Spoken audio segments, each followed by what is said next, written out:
গায়রিল মাগদুবি আলাইহিম ওয়ালাদ-দাল্লিন। তারপরে কি বলি বলেন সবাই, নাকি বলতে কষ্ট লাগছে? যদি কষ্ট লাগে তাহলে তরিকাতুল মালউনিনদের অন্তর্ভুক্ত হয়ে যাবে। হাদিস থেকে বলবো।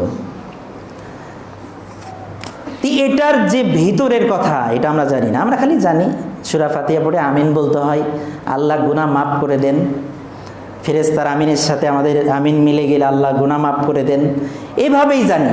কিন্তু একটু গভীর থেকে যদি জানেন তাহলে আপনি অবাক হয়ে যাবেন। গভীর থেকে কি? আমি চাইলাম, আল্লাহ বলল যে তুমি এখন যা চাইবা তাই পাবা। এবার আল্লাহ শিখাই দিলেন তুমি সিরাতে মুস্তাকিম চাও।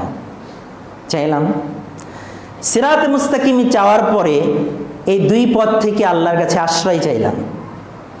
চাওয়ার পরে আল্লাহ এবার উত্তর দিচ্ছেন। এটাই হলো ভিতরের কথাটা, খেয়াল করবেন। আল্লাহ উত্তর দিচ্ছেন কি? হাযা লিআবদি, আমার বান্দাকে আমি বলেছিলাম যে তুমি যা চাইবা তাই পাবা। আমার বান্দা সিরাতে মুস্তাকিম চেয়েছে, আমার বান্দা তরিকাতুল মালউনিন তরিকাতুদ দাল্লিন থেকে মুক্তি চেয়েছে, আমি আল্লাহ তাকে এটা দিয়ে দিলাম। হাযা লিআবদি, এটা বলে শেষ না। আবার আল্লাহ বলছেন ওয়ালি আবদি মা সাল, এখন আরো যা চাইবে তাই দিয়ে দিব, আরো সুযোগ আছে, চাও আরো দিব। বিশ্বনবী মুহাম্মদ রাসূলুল্লাহ সাল্লাল্লাহু আলাইহি সাল্লাম এবার বলতে পারতেন, হে আমার উম্মতেরা, এরপরে তোমরা দুনিয়া চাও, এরপরে তোমরা ধন দৌলত চাও, কিন্তু আল্লাহ রাসূল সাল্লাল্লাহু আলাইহি সাল্লাম শিখিয়ে দিলেন কি? না, এটা চাওয়ার দরকার নাই, বলো যে আল্লাহ আগে যেটা চাইছি ওটা আবারও চাই, যেটা চাইছি ওটাই চাই। বলেন, যেটা চেয়েছি ওটাই চাই। তার মানে কি? সিরাতে মুস্তাকিম চাই আর ওই দুইটা পথ চাই না, ওটাই চাই। এইটার অর্থ হলো আমিন। কথা বুঝতে পেরেছেন? আমিন মানে কবুল করো, শুধু এতটুকু না, মানে যেটা চেয়েছি ওটাই চাই। তখন আমরা বলি আমিন। এর অর্থ কি? আল্লাহ যেটা চাইছি ওটাই দাও। আল্লাহ রাব্বুল আলামিন তখন এটা দিয়ে দেন, দিয়ে দেন। এর সাথে সাথে ফেরেশতারাও তখন বলেন যে আল্লাহ বারবার যখন ওটা চাচ্ছে তুমি দিয়ে দাও না। আল্লাহ বলছেন যে আমি শুধু দিয়ে দিই না, ওটা তো দেই। এই ফেরেশতার বলা আর মুক্তাদির বলা যদি মিলে যায়, তাদের স্পেশাল একটা উপহার পুরস্কার হচ্ছে তাদের জীবনের সব গুনাহ খাতা মাফ করে দিবে।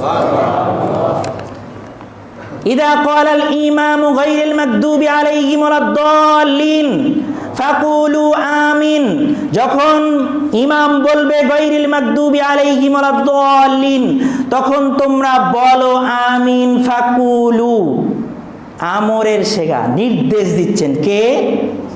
বিশ্ব নবী সাল্লাল্লাহু আলাইহি সাল্লাম নির্দেশ দিচ্ছেন যে ওয়ালাদ-দাল্লিন বলে তোমরা আমিন বলো, কারণ আমিন মিলে গেলেই জীবনের সব গুনাহ খাতা আল্লাহ মাফ করে দেন। তোমরা আমিন বলো। আমিন কিভাবে বলবে? কিভাবে বলতে হবে? দুইটা পদ্ধতি আছে বলার। একটা হলো জোরে, একটা কি জোরে, আর একটা খাফাদা বিহা সাউতাহু, মাদ্দা বিহা সাউতাহু, খাফাদা বিহা সাউতাহু। আমরা আহলুল হাদিস হাদিসের কোনো শব্দ বাদ দিয়ে করি না। আর যারা বেদাতি আছে পক্ষেরটা বর্ণনা করবে আর বিপক্ষেরটা কি চাপা দিয়ে রেখে দিবে। এটা হচ্ছে মালউনিনদের বৈশিষ্ট্য। আসছে সামনে, এরা গোপন করে কিছু কিছু আমল করে, বুঝছেন? কিতমানুল ইলম, এদের একটা অভ্যাস আছে। তো মাদ্দা বিহা সাউতাহু মানে জোরে বলতে হবে।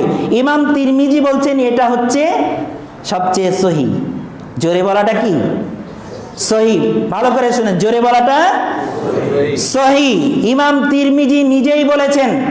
আর খাফাদা বিহা সাউতাহু, এই শব্দটা সম্পর্কে ইমাম তিরমিজি 4টা ত্রুটি বর্ণনা করেছেন। আমি ওগুলো বর্ণনা করব না, ওগুলো বললে খুতবার সময় হবে না। 4টা ত্রুটি বর্ণনা করেছে, তার মানে এটা ত্রুটিযুক্ত। আস্তে বলাটা ত্রুটিযুক্ত। কিন্তু আমি যে কথাটা বলতে চাই সেটা হচ্ছে যে আমিন মনে মনে বলতে হবে, এর কি কোনো জাল হাদিসও আছে? এখানে যদি ওলামায়ে কেরাম অনেক আছে আমার চোখের সামনে পড়তেছে, হ্যাঁ, আপনাদের কাছে আমার আবেদন, আপনারা দেখেন তো যে মনে মনে বলতে হবে আমিন, এর কোনো জাল হাদিসও আছে কিনা।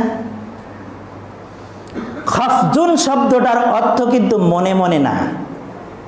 আপনারা কিভাবে একটা শব্দকে, যদিও শব্দটার মধ্যে ত্রুটি আছে, তারপর ধরে নিলাম এটা হাদিসেরই তো একটা শব্দ, আমল করেন, কিন্তু খাফজুন শব্দের অর্থ মনে মনে, এটা কোন ডিকশনারিতে আছে? খাফজুন শব্দের অর্থ হচ্ছে আস্তে, মানে ওই মাদ্দা বিহা সৌতাহু থেকে একটু আস্তে। একটা হলো আমিন আর একটা হলো আমিন। কথা বুঝাতে পেরেছি? একটা হচ্ছে সজোরে বলা আর একটা হচ্ছে একটু আস্তে বলা, এটা খাফজুন বলে, যেটা সাউন্ড আছে কিন্তু জোরে না। কথা বুঝতে পেরেছেন? কিন্তু মনে মনে বলার হাদিস আমার তো জানা মতে জাল হাদিসও নাই। তাহলে কেন আপনারা মনে মনে বলেন? দুইটা শব্দ আছে, একটা হলো জোরে বলা আর একটা হলো তুলনামূলক আস্তে বলা। মনে মনে বলার হাদিস নাই, তাহলে কেন আপনারা এই মনে মনে বলা যাবে, বলতে হবে, এটাই সলাতের মধ্যে খুলুসিয়াত বলছেন, এটাই সলাতের মধ্যে ইতিদাল বলতেছেন, এটাই সলাতের বৈশিষ্ট্য আপনি বলতেছেন? কার পক্ষ থেকে, কোন হাদিস থেকে, কার বক্তব্য থেকে?